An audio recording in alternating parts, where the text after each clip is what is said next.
വർഷമൊക്കെ വരുമ്പോൾ പുതിയ ചില തീരുമാനങ്ങൾ എടുക്കുന്നവരുണ്ടാകും. എന്തായാലും നമ്മളിൽ ചിലരെങ്കിലും ഇങ്ങനെ ഓരോ തീരുമാനങ്ങളും പ്ലാനുകളും മനസ്സിൽ ഉറപ്പിക്കുന്നവരായിരിക്കും. പുതിയ വർഷം മാറ്റങ്ങളുടേത് കൂടിയാണ് എന്നാണ് UAE പറയുന്നത്. പതിവുകളിലും ശീലങ്ങളിലും നിയമങ്ങളിലും UAEയിൽ മാറ്റങ്ങളുടെ വർഷമാണ് 2024. രാജ്യത്തുണ്ടാകാൻ പോകുന്ന ചില പ്രധാന മാറ്റങ്ങൾ എന്തൊക്കെയാണെന്ന് പറയാം. പ്ലാസ്റ്റിക് ഒഴിവാക്കും. റീസൈക്ലിംഗ് ചെയ്യാനാവാത്ത പ്ലാസ്റ്റിക് ക്യാരി ബാഗുകളെ വ്യാപാര സ്ഥാപനങ്ങൾ ഒഴിവാക്കിയാക്കും പുതിയ വർഷം തുടങ്ങുക.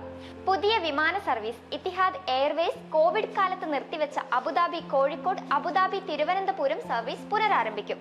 രാജ്യം രണ്ടാം ഘട്ട സ്വദേശിവൽക്കരണത്തിലേക്ക് കടക്കും.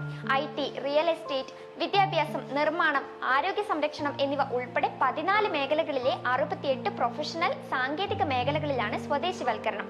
സ്വകാര്യ സ്കൂളുകളിൽ ഈ വർഷം മുതൽ സ്വദേശിവൽക്കരണം നിർബന്ധമാക്കും. ബഹിരാകാശത്തേക്ക് വനിതാ സഞ്ചാരി. രാജ്യത്തിന്റെ ചരിത്രത്തിൽ ആദ്യമായി ബഹിരാകാശത്തേക്ക് ഒരു വനിതാ സഞ്ചാരിയെ അയക്കാൻ ഒരുങ്ങുന്നു. നൂറ അൽ മദ്രൂഷിയാണ് ബഹിരാകാശ യാത്രയ്ക്ക് ഒരുങ്ങുന്നത്. 100% സ്വദേശി ശാസ്ത്രജ്ഞർ പ്രാദേശികമായി വികസിപ്പിച്ച ബഹിരാകാശ റോവർ ചന്ദ്രനിലേക്ക് കുതിക്കും. ലോകത്തിലെ ഏറ്റവും വലിയ ഓട്ടോണമസ് റേസിംഗ് ലീഗിന് അബുദാബി തയ്യാറാകും. ഒപ്പം ലോക ഇസ്ലാമിക് സാമ്പത്തിക ഫോറം അബുദാബിയിൽ നടക്കും. റെയിൽ പദ്ധതി. ദേശീയ റെയിൽ പദ്ധതിയായ ഇത്തിഹാദ് റെയിൽ പാസഞ്ചർ സർവീസ് തുടങ്ങിയേക്കും. ഇതൊക്കെയാണ് 2024 ഒരുങ്ങുന്ന ചില മാറ്റങ്ങൾ. എന്തായാലും ഈ മാറ്റങ്ങളൊക്കെ നടപ്പിലാക്കി പുതിയ വർഷം വിജയത്തിൻ്റെതാകുമെന്ന് നമുക്ക് പ്രതീക്ഷിക്കാം.